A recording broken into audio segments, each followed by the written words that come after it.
All right, today our lesson is on evaluating limits analytically. And I think you'll find that this is where your algebra skills will come into play, and maybe you'll feel a little bit more comfortable with this lesson.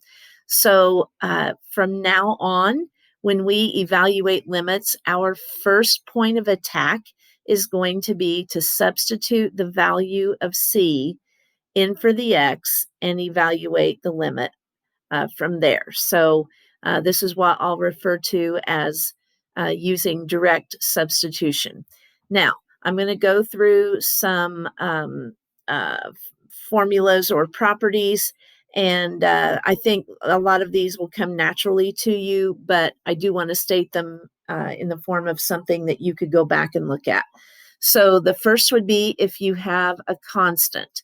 So if you are doing the limit as x approaches c of a constant value, such as 5, well, if you have a constant, then that will be your limit because that's the y value for every value of that function. And so the limit would be the constant itself.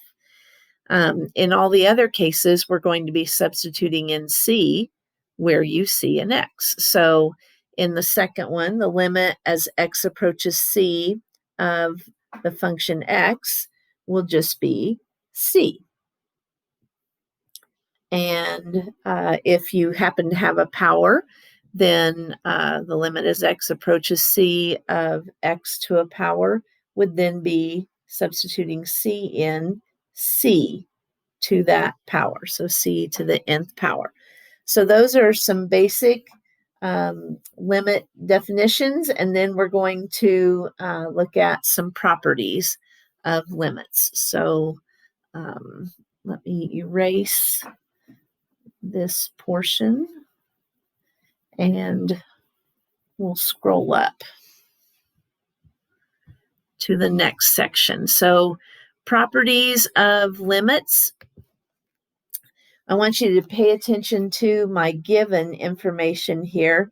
So we're given that the limit as x approaches c of f of x is some y value named L, and the limit as x approaches c of g of x is a different y value named k.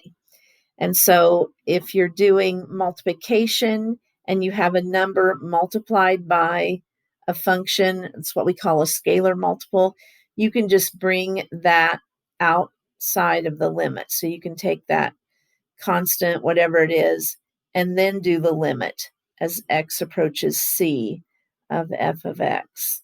And so that would be the same as taking that constant times what you knew the limit was, L.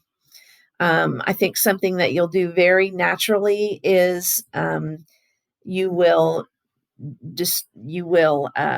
do the distributive property in terms of limits, but I will show you that that is possible. If you have two functions that are added or subtracted, you can do the limit as x approaches c of the first one, and then plus or minus the limit as x approaches c of the next one. And again, I think that's something that you'll do very naturally. And so that would end up being L plus or minus K.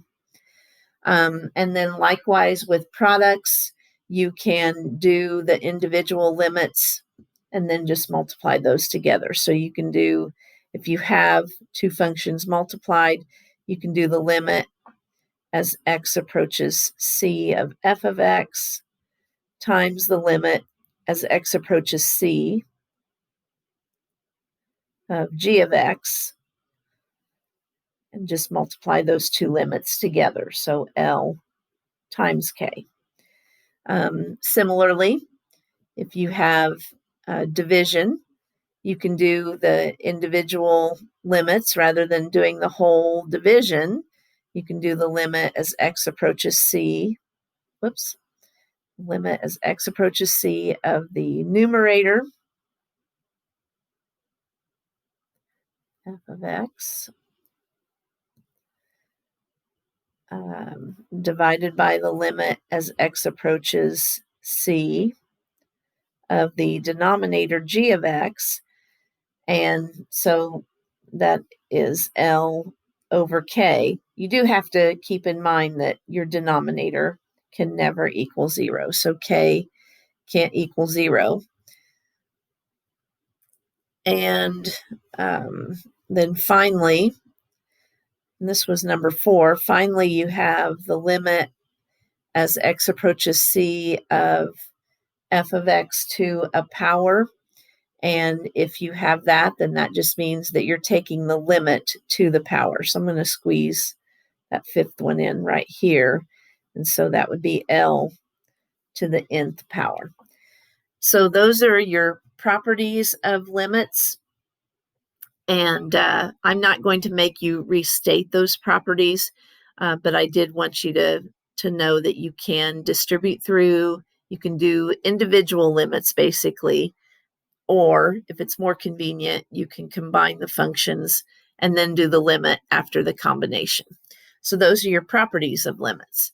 And then I'm going to scroll on up and we'll work on some theorems about limits.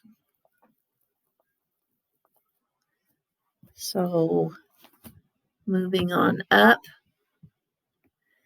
we have some theorems about what happens with polynomial and rational functions.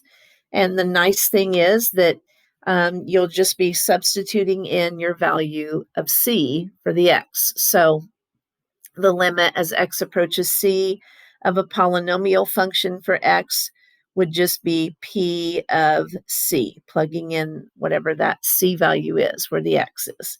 Likewise, if you have division, it will be p of c over q of c, provided that q of c does not equal 0. So you do have to have that restriction. And if you have the limit as x approaches c of a radical function, again, that's just plugging in the c where the x is, so the nth root of c. So I'll make this be my first video, and we'll go on to a different video for the second page.